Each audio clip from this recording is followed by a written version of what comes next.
Hello mga kachamba mate, at ngayon ay araw ng Sabado at pupunta tayo sa aking part-time. Ito, kalalabas ko lang sa Swiss Cottage Station. At itong araw na to ay malamig. Kita nyo naman, makapal pa rin ang suot kong jacket. May pink bonnet pa tayo. Ito nga pala ang aking dinadaanan papunta sa aking part-time. Pero hindi ko na muna ipapakita sa inyo ang paglilinis doon. So dahil hindi tayo nag-agahan pagkatapos ng aking part-time, duman muna ako dito sa Sushi and More.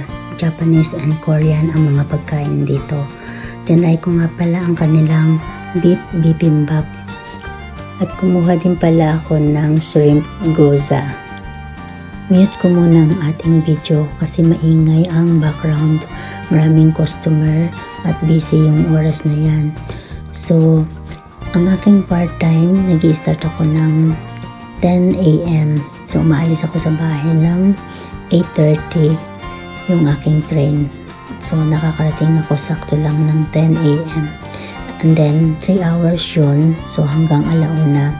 Kaya minsan, pag hindi ako nagtitipid, ayan, kumakain ako ng lunch. Pag gutom na rin. Pero pag kaya pa rin, sa bahay na rin ako kumakain para less gastos. Minsan, pag hindi ako makain ng lunch after ng part-time ko, dumidiretso ako ng mamalengke sa malapit din dyan sa Swiss Cottage, yung Tesco. Or minsan naman, dumidiretso na akong umuwi at doon na rin sa malapit sa bahay, sa Aldi ako namamalengke. So, pag Sabado, yun din yung time na nakakapagpalengke ako ng mga karne, gulay, yung pang 1 week lang na pagkain namin. Yung mga basic needs lang din. Di me sure kung may add na bayad itong chili oil nila. Pero ang lahat ng nagastos ko sa lunch na yan ay nasa nearly 14 to 15 pounds. Ayan, mayroon din silang other na hot chili sauce.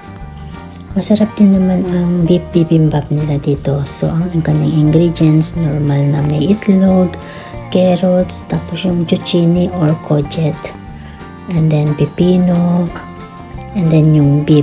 Tapos mayroon ding parang radish or labanos. So, na-enjoy ko naman yung pagkain nito. Sulit naman yung binayad natin at masarap din. So, tapos na akong kumain at ngayon ay uuwi na. Dito pa rin tayo sasakay sa Swiss Cottage Station. So, watch lang tayo sa ating step, baka mahulog.